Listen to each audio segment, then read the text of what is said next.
آپ میری بات سے اتفاق کریں یا نہیں کریں، آپ میری بات سے متفق ہو یا نہیں ہو، لیکن حقائق یہ ہے کہ سردار محمد بخش مہر کے سیاست کو اور کردار کو بچانے والا ایک ایس پی ہے۔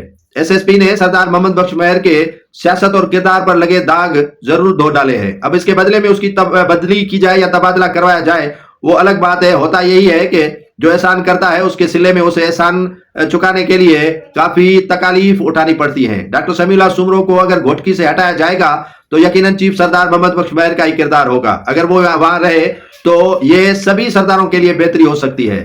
یہ آپ پوچھیں گے کہ سردار محمد بخش مہر کی سیاست کو سمیع اللہ سومرو نے کیسے بچایا، تو میں آپ کے ناظرین خدمت میں عرض کرنا چاہتا ہوں کہ ہوا یوں کہ ان کے ماموں جو میرپور ماتھولو میں رہتے ہیں، اسلام مہر، انہوں نے کھلم کھلا دھمکیاں دی کافی لوگوں کو اور قتل کرنے تک وہ اتر آئے۔ اپنی برادری کو اکٹھا کرنے سے لے کر اور مختلف جو اپوننٹ یا مخالف کہہ لیں برادریوں کو مارنے کا انہوں نے اعلان کیا اور سوشل میڈیا پر ان کا ویڈیو وائرل ہوا۔ کافی لوگوں نے کہا کہ یہ سردار محمد بخش مہر کے ماموں ہیں اور ان کو کیا ہوگا، لیکن ایس پی نے کہا کہ ان کے ذاتی کردار سے صوبائی وزیر اور چیف سردار مہروں کے سردار محمد بخش مہر کا تعلق نہیں ہے اور مقدمہ اس پر درج ہو گیا۔ اس پر مقدمہ درج ہوا تو وہ دوڑا اور بھاگا نون لیگ کے پاس، کہا کہ میں نون لیگ سکھر ڈویژن کا سینئر نائب صدر ہوں اور مجھے پیپلز پارٹی والے انتقام کا نشانہ بنا رہے ہیں۔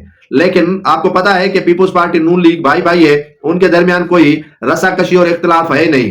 لیکن دوبارہ جو ہے وہ اس کے بیٹے کمال مہر نے کمال کر دیا۔ اب کہتے ہیں کہ وہ سندھی میں مثال دیتے ہیں کہ ناچی 13 اور توری جو ہے وہ اس سے زیادہ جو ہے وہ سفر کرتی ہے۔ تو باپ نے یہ کارنامہ سر انجام دیا تو بیٹے نے کہا بھلا میں کیسے پیچھے رہ سکتا ہوں، میں بھی کیوں نہ ابو کے ساتھ بڑا کارنامہ سر انجام دوں۔ تو ویسے ہی ان کے دونوں باپ بیٹوں کے کارنامے تو کافی لوگوں کے سامنے بھی ہیں، اور یہ یہاں ڈیفنس میں رینٹ پر جو گھر لیا ہوا ہے، بنگلہ لیا ہوا ہے، ان کا کرایہ تک نہیں دیتے کیونکہ کہتے ہیں کہ ہم سردار محمد بخش مہر کے رشتہ دار ہیں۔ لیکن ان کے ناک میں نکیلی ڈاکٹر سمیع اللہ سومرو نے ڈال دی اور کہا کہ آپ بھلے کسی کے بھی رشتہ دار ہوں لیکن قانون سب کے لیے برابر ہے۔ آپ کو سردار محمد بخش مہر نے تھوڑی کہا ہے کہ آپ ایک نجی ہوٹل پر جا کر مینیجر کو زد و کوب کریں یا کسی کو جو ہے وہ دھمکیاں دیں اور ان کی زمین پر قبضہ کریں۔ یہ سردار محمد بخش مہر کا وتیرہ ہی نہیں ہے۔ سردار محمد بخش مہر وہ آدمی ہے جن کی اپنی زمین پر قبضہ ہو گیا اور اس نے چھڑایا نہیں، جن کے اپنی املاک پر قبضہ ہو گیا آج تک وہ نہیں چھڑا سکے،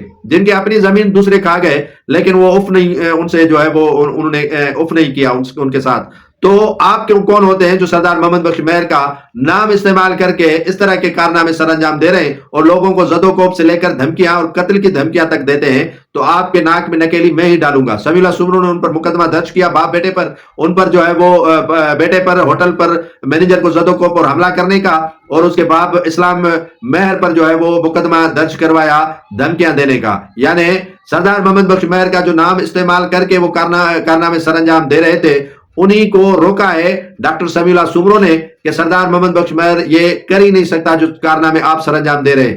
دوسری بات ناظرین یہ ہے کہ اب دیکھنا یہ ہے کہ شاباشی ملتی ہے ڈاکٹر سمیع اللہ سومرو کو یا ان کے بدلے میں ان کا تبادلہ گھوٹکی سے کروایا جاتا ہے۔ یقیناً ہوتا یہ ہے کہ جو بھی اچھا کام کرتا ہے ان کو صلہ اس کے اپوزٹ میں ملتا ہے، یعنی کرو اچھائی اور انتظار کرو کہ ان کے ساتھ کب ہوتی ہے برائی۔